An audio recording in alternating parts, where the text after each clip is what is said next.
আজকে একটা মজার সমস্যা সম্পর্কে আপনাদেরকে জানাবো। ঘুমের মধ্যে হাঁটা, স্লিপ ওয়াকিং, এটাকে ডাক্তারি ভাষায় somnambulism বলে। কোথায় কোথায় গেছে ঘুমিয়ে ঘুমিয়ে? ওই রেল লাইনের ধারে দিকে চলে গেছে। রেল লাইনের ধারে দিকে চলে গেছে।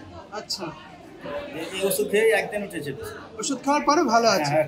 যেমন একটা থিওরি বলা হচ্ছে যে ব্রেনের কিছু এরিয়া অ্যাক্টিভ থাকে বা অ্যাওয়েক থাকে, আবার কিছু এরিয়া ঘুমায়।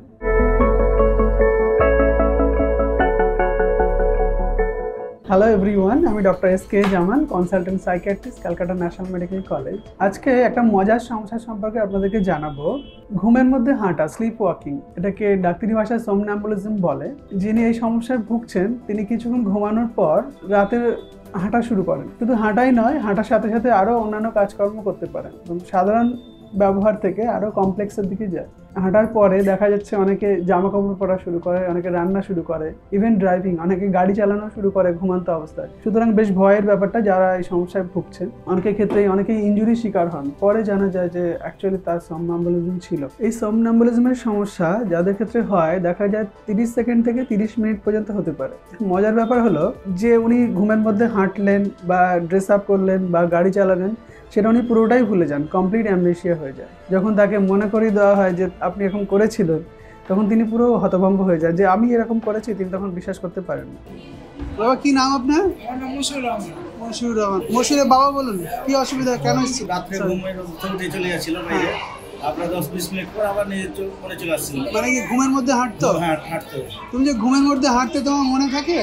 না, তখন মনে থাকতো না। আচ্ছা, মনে থাকে না। তখন মনে থাকতো না। পরদিন যখন সবাই মনে করিয়ে দেয় যে ঘুমের মধ্যে হাঁটছিলে, সেটা কি মনে আছে না মনে নেই? ওটা পরে মনে হয়, সে আগে মনে হয়নি। আচ্ছা, সবাই বললে জানতে পারো, তাই তো? হ্যাঁ, জানছি। কবার হয়েছে এরকম? এর আগে ঘন ঘন এইসব। তাহলে ঘন আগে ঘন ঘন হতো। হয়েছে। কোথায় কোথায় গেছে ঘুমিয়ে ঘুমিয়ে? ওই রেল লাইনের ধারে দিকে চলে গেছে। রেল লাইনের ধারে? দিকে চলে গেছে। আচ্ছা, এই ওষুধ খেয়ে একদিন উঠেছে। ওষুধ খাওয়ার পরে ভালো আছে। হ্যাঁ। এটা স্টেজ 3 টু স্টেজ 4 যে নন রেম স্লিপ, সেই সময়টাই এই সমস্যাটা হয়। এই somnambulism দেখা যায় মেনলি অ্যাডাল্টদেরই হয়, তবে বাচ্চাদেরও হতে পারে। এবং স্টেজ 3 যে নন রেম স্লিপ, ঘুমের যে অবস্থাটাকে 4টি স্টেজে ভাগ করা হয়। নন রেম ফার্স্ট, নন রেম এবং রেম এই 2 ভাগে ভাগ করা হয়, এবং নন রেমটাকে 4 ভাগে ভাগ করা হয়, স্টেজ 1, 2, 3, 4। এই নন রেম স্লিপটা আমরা ভুলে যাই, এবং এই রেম স্লিপের সময়টুকু আমাদের মনে থাকে। আমরা যে স্বপ্ন দেখি, আমাদের মনে থাকার যে মেমোরি তৈরি হয় ঘুমের মধ্যেও, সেটা রেম স্লিপে হয়। এই যে somnambulismটা ইউজুয়ালি স্টেজ 3-তে হয়। এবার এই somnambulism কেন হয়? বহু গবেষণার পরে দেখা গেছে যে এক্সাক্ট পুরো অ্যান্সার এখনো পাওয়া যায়নি, তবে বেশ কিছু হাইপোথিসিস আছে যেগুলো দ্বারা কিছুটা হলেও ব্যাখ্যা করা যায়। যেমন একটা থিওরি বলা হচ্ছে যে ব্রেনের কিছু এরিয়া অ্যাক্টিভ থাকে বা অ্যাওয়েক থাকে, আবার কিছু এরিয়া ঘুমায়। এই দুটো একসাথে ঘটতে থাকে। ইউজুয়ালি যেটা হয় সাধারণ মানুষের ক্ষেত্রে, ব্রেনের যে ইম্পর্টেন্ট এরিয়াগুলো সবটাই ঘুমন্ত অবস্থাতে থাকে, তার জন্যই মানুষ ঘুমাতে পারে। কিন্তু যাদের somnambulism-এর সমস্যা থাকে, দেখা গিয়েছে যে প্রিফ্রন্টাল কর্টেক্স, যেটা আমাদের কগনিশনের জন্য দায়ী বা আমাদের চেতনার জন্য ব্রেনের যে অংশটা দায়ী,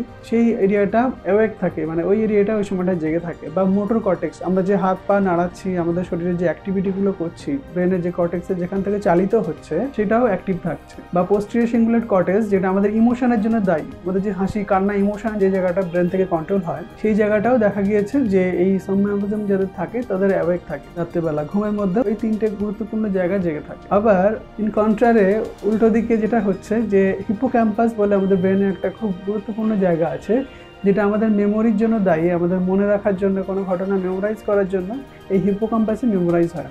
এই হিপোক্যাম্পাস কিন্তু এই somnambulism যাদের থাকে সেই সময় ঘুমিয়ে থাকে। সুতরাং এই কিছু এরিয়া ঘুমিয়ে থাকা বা কিছু এরিয়া জেগে থাকার জন্য এই somnambulism ঘটনাটা ঘটে একজন মানুষের। এবার somnambulism থাকলে আমরা কি করব? somnambulism যদি থাকে, ইনিশিয়ালি বাড়ির লোককে খেয়াল রাখতে হবে যে রাতে উনি কোথাও উঠে চলে যাচ্ছেন কিনা। বাড়ির লোককে একটু সজাগ থাকতে হবে, এবং ভালো চিকিৎসা আছে নিকটবর্তী যে সাইকিয়াট্রিস্ট যিনি বসেন আপনাদের, সেই সাইকিয়াট্রিস্ট ডাক্তারবাবুর সাথে বা স্লিপ মেডিসিন স্পেশালিস্ট ডাক্তারবাবু যারা বসেন, যদি ডাক্তারবাবু থাকে তখন তাদের সাথে সত্য যোগাযোগ করুন, সঠিক চিকিৎসা নিন এবং এই somnambulism সমস্যা থেকে বেরিয়ে আসুন।